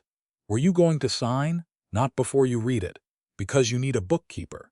Because it changes both our winter accounts. Miriam marked the uncertain line. Wesley returned the unsigned contract to the buyer with a request for explanation. He did not complain that delay might cost the sale. He did not ask whether he had passed a test. On October 23rd, Miriam spent the full day reviewing ranchers' statements. She slept in room 6 that night. Her choice no longer waited on a single apology. It rested on repeated evidence. The wire he did not send, the contract he did not sign, the room he did not claim, and the future he did not force her to enter. The next morning, she packed the dark traveling bag herself. Mrs. Bell stood at the bottom of the stairs as Miriam carried it down. Wesley waited beside the wagon outside. He did not reach for the handle. Miriam stopped before him. You may carry it now. His hand closed around the leather only after she released it. He placed the bag beneath the wagon seat and secured it with a strap. Is this your answer? He asked. Part of it. What is the rest? Miriam stepped close enough to rest one gloved hand against his coat. Ask me again. Wesley's breath left slowly. Miriam Wynn, will you marry me, under the terms we named, under those and every fair one we add? Then yes. She kissed him first, brief, certain, chosen. Wesley's hands remained at his sides until she took one and placed it at her waist. May I? He asked. Yes. His second kiss carried warmth without possession. On October 25th, they married in Miles City before a minister, Mrs. Bell, Luther Vale, and Harlan. Miriam wore a plain dark dress and the red wool shawl fastened with the brass clasp Wesley had repaired. No crowd gathered. No one read a reward notice. Wesley gave the required vows, then added one sentence low enough for Miriam alone. I will ask, she answered, and I will tell you. They returned to Red Lark by wagon beneath a pale autumn sky. Miriam's dark traveling bag rested between them, no longer guarded because the choice to bring it had been hers. That evening, Wesley placed a new working ledger on the dining table and handed her the pen. Miriam wrote Red Lark Ranch across the first page. Beneath the date, she signed Miriam Cade. The court record would remain Miriam Wynn, her father's name, her restored name. This one did not replace it. It joined it by choice. Wesley glanced toward the porch, where Miriam had laid her red shawl across one chair beside his own. He did not say she was home. He waited. Miriam closed the ledger, took his hand, and led him toward the door. By April, the road between Miles City and Red Lark softened into mud by noon and hardened again after sunset. 6 months of marriage had not made the ranch grander. The south fence still leaned where winter wind had pushed it. 2 cows had been lost during a bitter week in February. The barn roof needed new shingles before summer storms returned. Yet wages were current, feed accounts matched the sacks in storage, and no cattle contract left the dining table until both Wesley and Miriam had read it. The improvement showed not in wealth, but in the absence of surprises. Miriam sat in the ranch office with certified extracts from the red-edged remittance book arranged beside 3 settlement statements. The original remained under protected custody, while the Missouri proceedings continued. She had not asked for it back. A piece of evidence could serve its purpose, without returning to the hands that had carried it west. The informal ranchers group had grown to 7 members. Some paid her by the account. Others contributed to a common monthly wage. Every man who brought papers received the same instruction: all records or no conclusion. That morning, one settlement showed an honest commission charge. Another carried an unexplained deduction that required a bank inquiry. Miriam marked neither guilt nor innocence until the records earned it. Hoofbeats crossed the yard.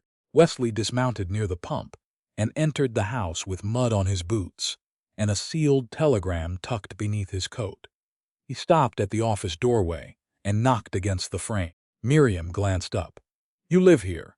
You are working. It is still our office. Then I am knocking on our door." He held up the envelope. "This concerns the Missouri proceeding and your name. Shall I open it?" The question had become ordinary. That was what made it valuable. "Yes." Wesley broke the seal and read aloud. Sloan and Wynn Cattle Commission was being dissolved while claims were examined.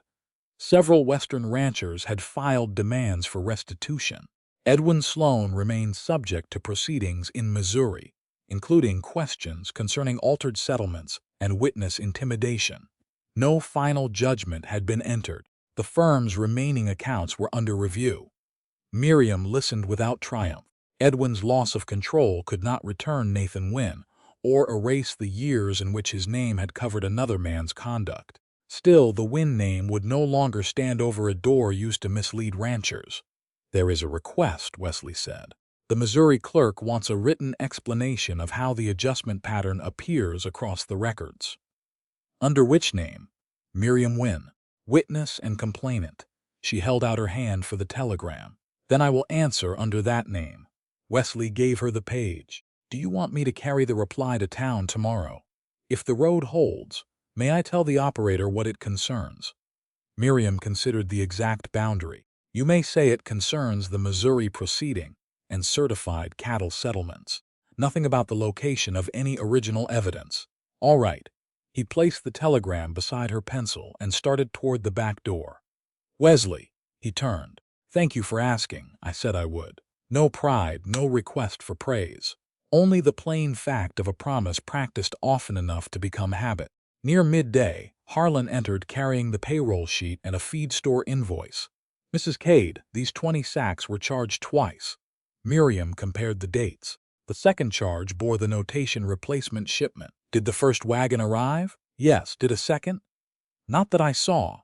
"Who checked the storehouse?" "I did. Asked the feed store for its delivery book before accusing them." Harlan shifted the invoice beneath his arm. "You think the charge could be honest?" "I think we do not know yet." "Should I clear the ride with Mr. Cade?" Miriam glanced through the window. Wesley was resetting a gate hinge near the corral. "You just cleared it with the person keeping the accounts." Harlan grinned. "Yes, Mom. Take the original invoice. Bring back their written answer." He left at once. Outside, a young gelding shied from a loose rope dragging near the fence. Wesley shortened the line and waited until the horse settled. He did not punish fear for being visible. He began again from farther away. Miriam watched long enough to recognize the method, then returned to her figures. By late afternoon, cattle moved toward water in the lower pasture. Wesley washed at the pump and came inside carrying 2 bundles of letters. Miriam's letters to him remained tied with green thread. His letters to her were bound with the plain ribbon she had carried from St. Joseph. "I found these in the desk," he said, "where we left them. I thought we might read them. Together? Only if you wish." Miriam closed the settlement ledger, set them down. They sat across from each other at the dining table. Between them lay the new Red Lark working ledger, its pages filled in 2 hands. Wesley untied the green thread. Miriam loosened the plain ribbon. Her first letters were formal. Every sentence measured against the possibility that the stranger receiving it might be careless with her hope. Wesley's replies were shorter. He had written of cattle, weather, broken fence posts, and the house becoming too silent to notice its own silence. In one letter, Miriam had asked what he would do if the woman who arrived was not the woman he expected. Wesley found his answer and read it aloud. "Expectations are poor evidence." Miriam held out her hand for the page. "You wrote that before you saw the notice." Yes. Then forgot it at the depot. Yes. And remembered it too late to stop. The telegram. Yes, he did not avoid the old wound or ask her to declare it healed. Miriam folded the page along its original crease. The man in these letters listened before he knew me. The man at the depot let fear speak first. You remember now. I remember every time I am tempted to decide before asking. Miriam studied him across the table. The answer was not perfection. It was memory put to work. She gathered the two bundles and aligned their edges. The plain ribbon had traveled west in her bag.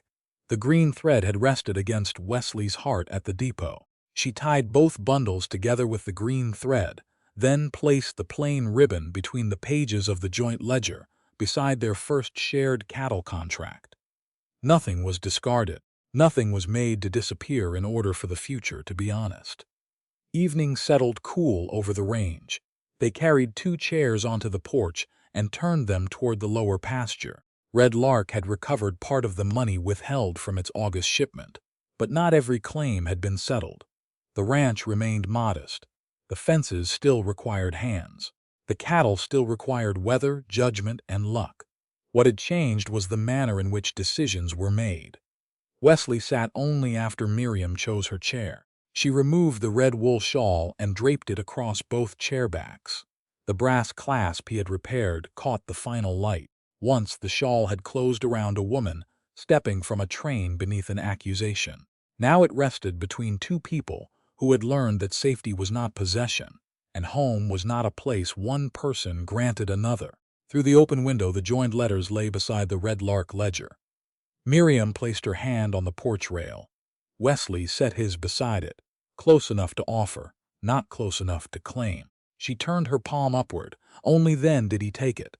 The first time Wesley saw her, he had mistaken shock for truth. By spring, he understood that neither a reward notice nor 4 months of letters had contained the whole of Miriam Wynn. She had arrived carrying proof, fear, skill, anger, and a name she refused to surrender. She remained Miriam Cade because the choice stayed hers. Across the 2 chairs, the red shawl held the last of the light.